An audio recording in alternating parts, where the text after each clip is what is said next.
sebelumnya Assalamualaikum warahmatullahi wabarakatuh. Perkenalkan, nama saya Anwar Musinin, SPDSD, CGP Angkatan 8 dari SD Negeri 3 Gunting. Pada kesempatan pagi hari ini saya akan melakukan wawancara ataupun diskusi dengan beliau Bu Naning, SPDSD, selaku Kepala Sekolah dari SD Negeri 3 Gunting. Nah, wawancara pada kesempatan pagi hari ini adalah tentang pengambilan keputusan berbasis nilai-nilai kebajikan sebagai seorang pemimpin.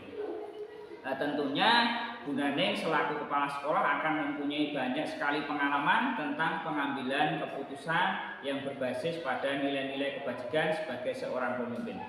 Oke, langsung saja. Assalamualaikum warahmatullahi wabarakatuh. Waalaikumsalam warahmatullahi wabarakatuh. Bagaimana kabarnya pagi hari ini, Bu Naning? Alhamdulillah sehat, baik. Iya, apakah Bu Naning pada kesempatan hari ini mempunyai waktu yang luang? Insya Allah ada, Pak. Oke, pada kesempatan hari ini saya jelaskan maksud saya, Bu, bahwa maksud saya melakukan wawancara ini adalah untuk mengetahui lebih detail atau meningkatkan pemahaman saya tentang pengambilan keputusan yang berbasis pada nilai-nilai kebajikan sebagai seorang pemimpin. Selama ini apakah Bu Naning pernah mengalami suatu kasus yang menurut Bu Naning itu merupakan suatu dilema etika? Ada, Pak. Oh ya, kalau ada boleh diceritakan kepada saya kasusnya seperti apa? Ya, sedikit ya. Pada waktu itu saya masih mengajar di kelas 6 SD Negeri 3 Gunting. Ada siswa yang bernama Ardian Risya Pradana. Anak tersebut ya Pak sudah beberapa hari bahkan 1 bulan itu full tidak masuk sekolah, kemudian semuanya kosong Pak, nilai kosong. Kemudian saya sudah berusaha Pak, sudah ke rumah orang tua, sudah merayu anak tersebut. Kemudian saya juga memberi masukan-masukan bahwa ini sekolah yang terakhir atau sudah kelas 6 itu kan sekolah yang terakhir. Kamu pokoknya harus berangkat, kamu harus menjadi anak yang berguna, kasihan orang tua dan sebagainya sudah saya sampaikan semua. Dan itu Pak, beberapa kasus itu kemudian anak tersebut lama-kelamaan ingin lagi kembali ke SD. Padahal pada waktu itu kan tadi apa-apa tidak mengikuti ya Pak. Nah, saya juga pada waktu itu ya bingung, waduh gimana. Tapi saya berusaha dengan teman-teman, dengan kepala sekolah pada waktu itu saya menyampaikan semua apa yang terjadi pada siswa saya dan ada beberapa tadi masukan dan itu sudah saya laksanakan. Oh iya Bu. Kemudian mengenai pengambilan keputusan yang berbasis pada nilai-nilai kebajikan sebagai seorang pemimpin, itu kan di dalam modul pembelajaran saya itu ada 4 paradigma, kemudian 3 prinsip dan juga 9 langkah dalam pengambilan keputusan. Maka pada kesempatan kali ini saya ingin menanyakan kepada Ibu tentang 9 langkah dalam pengambilan keputusan, tentunya terkait dengan kasus yang tadi disebutkan oleh Bu Naning. Ya. Yang pertama, nilai yang bertentangan seperti apa itu? Nilainya bertentangan yaitu nilai rasa keadilan dan rasa kasihan terhadap anak. Begini Pak, kan sudah lama tidak masuk sekolah. Tentunya nanti kan ada beberapa teman yang komplain begini-begini, ada bapak ibu guru yang begini. Bagaimana Bu nanti mengisi anak tersebut nilainya bagaimana dan sebagainya. Nah, tapi dengan rasa keadilan dan rasa kasihan tersebut, itulah yang menjadi motivasi saya untuk bagaimana anak tersebut bisa kembali ke sekolah. Oh ya, bagus sekali ya Bu ya. Iya. Ya, kemudian langkah yang kedua itu siapa yang terlibat atau siapa saja yang terlibat ketika proses Bu Naning dalam pengambilan keputusan itu sampai pada akhirnya tercipta atau terambil keputusan. Siapa saja yang terlibat? Yang pertama, terutama anak tersebut ya Pak. Yang pertama anak tersebut, kemudian teman, kemudian orang tua itu pasti, kemudian bapak ibu guru dan kepala sekolah. Oh iya. Dari beberapa penjelasan atau cerita Bu Naning tadi, mungkin fakta apa yang relevan terhadap kasus tersebut? Kenyataannya seperti apa? Kenyataannya kan anak tersebut tidak mengikuti pembelajaran selama tadi 1 bulan ya, kemudian mesti itu nilainya juga tidak ada. Kemudian apalagi ya, mungkin teman merasa, loh kok Adian begini-begini Bu, dan sebagainya. Itu yang membuat saya ingin, ayo kita pokoknya maju terus. Oh iya.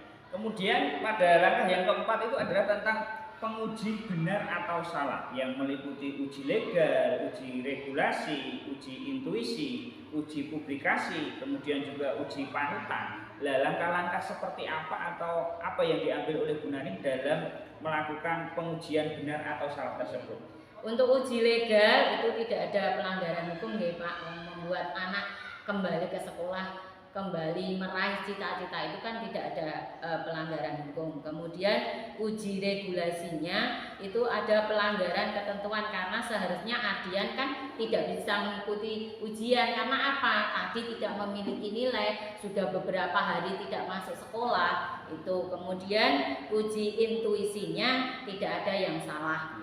Kemudian uji publikasinya, jika dipublikasikan mungkin merasa tidak nyaman karena menyangkut permasalahan intern sekolah. Jadi kita berembuknya atau berdiskusinya dengan teman-teman dan kepala sekolah di sekolah saya tersebut. Kemudian untuk uji panutannya, saya memberi kesempatan kepada Adian untuk melanjutkan lagi proses pembelajaran agar cita-cita anak tersebut nanti bisa tercapai. Iya. Kemudian untuk yang selanjutnya Bu Naning, mengenai tentang jika itu merupakan suatu dilema etika, yaitu tentang pengambilan keputusan yang benar lawan benar. Paradigmanya itu kan ada 4 Bu Naning. Ada individu lawan kelompok, kemudian rasa keadilan lawan rasa kasihan, kemudian kebenaran lawan kesetiaan, ada juga jangka pendek lawan jangka panjang.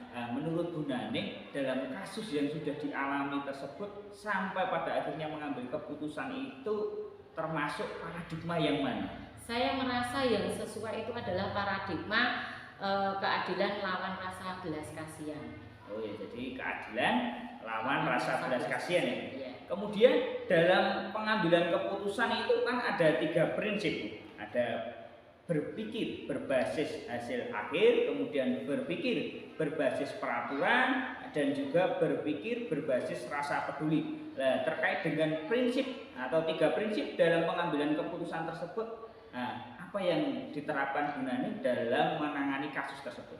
Saya kira yang cocok adalah prinsip berpikir berbasis rasa peduli, Bapak. Oh ya, jadi Bu Naning peduli terhadap masa depan Adian tersebut. Iya. Kemudian adakah penyelesaian kreatif yang tidak terpikirkan Bu Naning sebelumnya? Ya, ada beberapa ya Pak. Saya konsultasi dulu dengan orang tuanya. Pak, Bu, ini kan Adian sudah kelas 6, kasihan kalau nanti tidak melanjutkan dan sebagainya. Sudah saya beri masukan dan kenyataannya sekarang anak tersebut ingin lagi kembali ke sekolah. Iya. Lantas keputusan yang diambil seperti apa?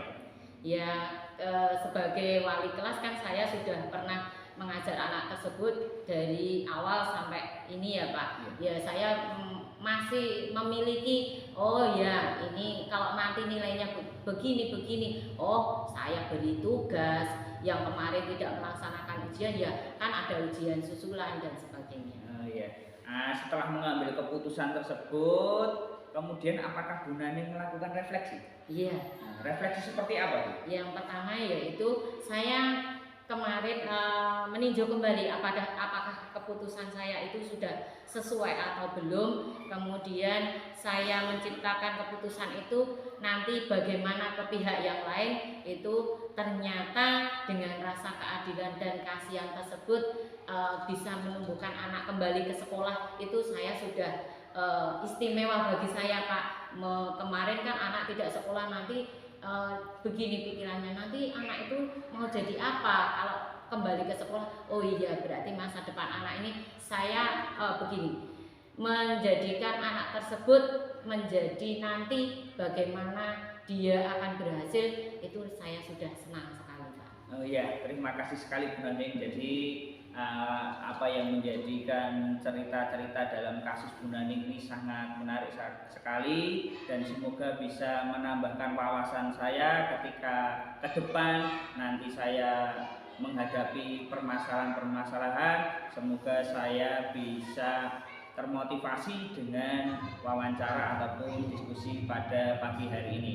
Mungkin sesi wawancara pada pagi hari ini saya cukupkan sekian. Apabila saya mempunyai kata-kata yang kurang berkenan, saya mohon maaf Bu Naning. Wassalamualaikum warahmatullahi wabarakatuh.